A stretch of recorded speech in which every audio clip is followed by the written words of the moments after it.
Welcome to our channel. Today we're diving into some crucial fire survival facts that could save your life. Right, listen up, because fire, it's one of nature's most powerful and unpredictable forces. One minute it's a flickering candle, the next it can be an inferno, and in those critical moments, knowledge isn't just power, it's your lifeline. Knowing how to react, what to do, and more importantly, what to do can be the absolute difference between getting out safely and facing a truly desperate situation. It's about being prepared, having a plan, and understanding the beast you might be up against. Here on this channel, we're all about equipping you with the skills and the mindset to face adversity, and fire is a challenge that anyone, anywhere, could face. It doesn't discriminate. Whether you're at home, at work, or even out in the wild, the principles of fire safety and survival are universal. I faced extreme conditions all over the globe, and let me tell you, understanding your environment and potential threats is paramount. Fire is one of those threats that demands respect and preparation. This isn't about scaremongering, it's about empowering you. So grab a notepad or just focus hard, because the information we're about to share isn't just theoretical. These are practical, actionable steps that you can implement starting today. We're going to cover everything from creating a rock-solid escape plan to understanding the gear that can protect you, and even how to tackle a small blaze if the situation demands it and it's safe to do so. Your survival often comes down to the small things, the preparations you make when things are calm. Let's get you ready. Right, let's talk about your fire escape plan. This isn't just a piece of paper, folks. This is your family's blueprint for survival when every single second is drenched in adrenaline and potential danger. In a fire, visibility can drop to zero in moments. Smoke can choke you, and panic can set in faster than the flames spread. Without a plan, you're reacting blindly, and that's a gamble you can't afford to take. I've navigated through treacherous terrains where one wrong step meant disaster. Think of a fire in your home as that treacherous terrain. Your escape plan is your map, your compass, guiding you through the smoke and chaos to safety. It's the single most important step in preparing for a fire. So, what does a solid plan look like? First, you need to identify 2 ways out of every single room in your house. I mean every room. This usually means a door and a window. If you've got security bars on your windows, ensure they have a quick release mechanism that everyone in the house can operate, even in the dark. Then you need a designated meeting point outside, a safe distance from the house, a specific tree, a neighbor's mailbox, something unmistakable. Everyone heads there, no exceptions. This way, you know instantly who's out and who might still be in danger. And critically, you have to practice this plan at least twice a year. Do it at night, do it with the lights off. Simulating smoke-filled conditions with blindfolds can be good training, carefully supervised, of course. This practice, it might seem like a drill, but it's engraving life-saving actions into your muscle memory. When the real thing happens and your heart is pounding like a drum, you won't have time to think. You'll need to act. Children especially need this repetition. They need to know the sound of the smoke alarm means go, not hide. This plan, this practice, it transforms fear into focused action. It's your family's coordinated response against a formidable enemy. Don't just talk about it, do it. It's a non-negotiable part of keeping your loved ones safe. This is real-world survival, right in your own home. Now, let's talk about your first line of defense, your unsleeping guardian, the smoke detector. This little device, often ignored until it chirps for a new battery, is absolutely critical. Most fatal fires happen at night when you're asleep, vulnerable. Smoke can fill your home silently, and it's often the toxic gases in the smoke, not the flames themselves, that incapacitate and kill. A working smoke detector is your electronic nose, sniffing out danger long before you'd ever be aware of it. It's designed to cut through your deepest sleep and give you those precious seconds or minutes to execute your escape plan. Without it, you're fighting an invisible enemy in the dark, and your chances diminish dramatically. Placement and type are key.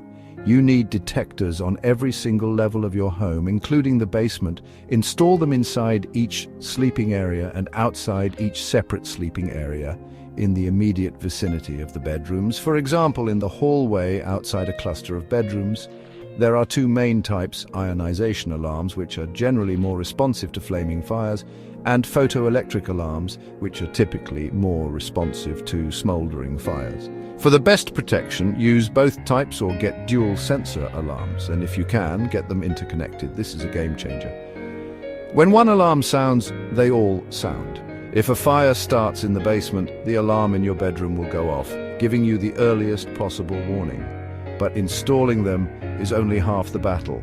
Maintenance is where many people fall short. You absolutely must test your smoke detectors every single month. Press that test button. It's a small effort for a massive potential payoff. Change the batteries at least once a year, unless you have the newer sealed 10-year battery units. A good way to remember is to change them when you change your clocks for daylight saving time.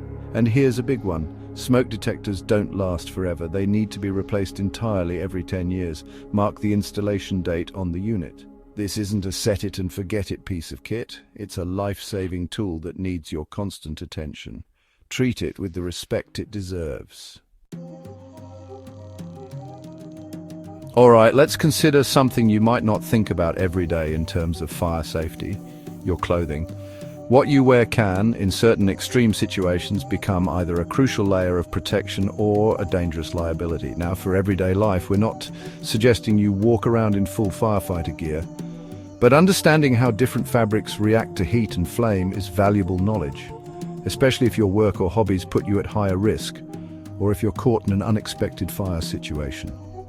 The clothes on your back can be your first, albeit thin, line of defense against heat and embers, potentially buying you vital seconds.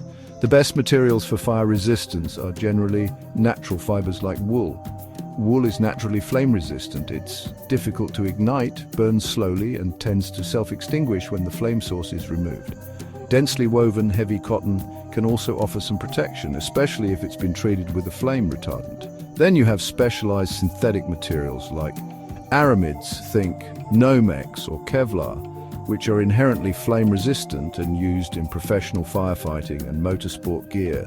These are designed not to melt or drip, which is a critical factor. The absolute worst materials in a fire situation are most common synthetics like nylon, polyester, and acrylic. These fabrics ignite easily, burn rapidly, and crucially, they melt and drip, sticking to the skin and causing horrific burns.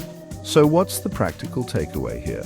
If you're in a situation where fire is a potential hazard, opt for natural fibers or specialized FR, flame-resistant clothing, if appropriate for the activity. Think about what you sleep in.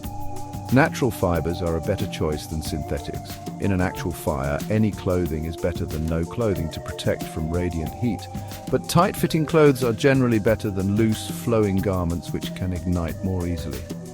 Understanding this won't make you fireproof, but it's another piece of the survival puzzle. Another small advantage you can give yourself when facing the raw power of a blaze. Knowledge is survival. One of the fundamental truths about survival is that you always need options. And when it comes to fire, your options for escape are paramount. Fire is unpredictable. It can spread with terrifying speed, blocking your primary exit, the one you use every day, in a matter of moments. Relying on a single way out is a critical mistake. You must train your mind to always be aware of multiple exits, wherever you are. This isn't paranoia. It's situational awareness, a core survival skill. Think like a survivor. If that way is blocked, where do I go next? This mindset can quite literally save your life. This applies to your home, absolutely. As we discussed with your escape plan, 2 ways out of every room. But it extends far beyond your front door. Every time you enter a new building, a hotel, a cinema, a shopping mall, your workplace, make it a habit to mentally note the locations of at least 2 exits. Look for those illuminated green exit signs. Count the number of doors or rows to an exit if you're in a place like a theater or on an airplane. It takes seconds, but it embeds that information in your mind. In the chaos and potential darkness of a fire, you'll be able to navigate towards safety instead of being trapped by confusion. And don't just think about doors. Windows can be viable exits, especially on lower floors. Do they open? Is there anything outside that could help you get down safely, like a porch roof or a sturdy tree? If you're on a higher floor, is there an emergency fire escape? Practice opening windows you might need to use. Sometimes the biggest barrier to using an alternative exit isn't physical, it's mental. We're conditioned to use doors. Overcoming that conditioning in an emergency by having pre-identified and even mentally rehearsed your alternatives gives you a massive advantage. Always have a plan B and even a plan C. Your life might depend on it. Now, there might come a moment when you're faced with a small, contained fire, and the decision to fight it or flee is critical. Let me be absolutely clear. Your personal safety and the safety of everyone in the building is always the number one priority. If a fire is spreading rapidly, if there's a lot of smoke, if the fire is between you and your only exit, or if you don't have the right equipment, your only action is to get out, stay out, and call the emergency services. Do not try to be a hero if it puts you or others at greater risk. A small fire can become a deadly inferno in under 30 seconds. However, if the fire is very small and contained, say a small blaze in a waste paper basket or a minor cooking fire on the stovetop, and you have a clear escape route behind you, and you have the correct type of fire extinguisher, you might be able to tackle it. Know the pass method for using an extinguisher. Pull the pin, aim the nozzle at the base of the flames, squeeze the handle slowly and evenly. Sweep the nozzle from side to side. It's crucial to know what type of fire extinguisher you have and what types of fire it can be used on.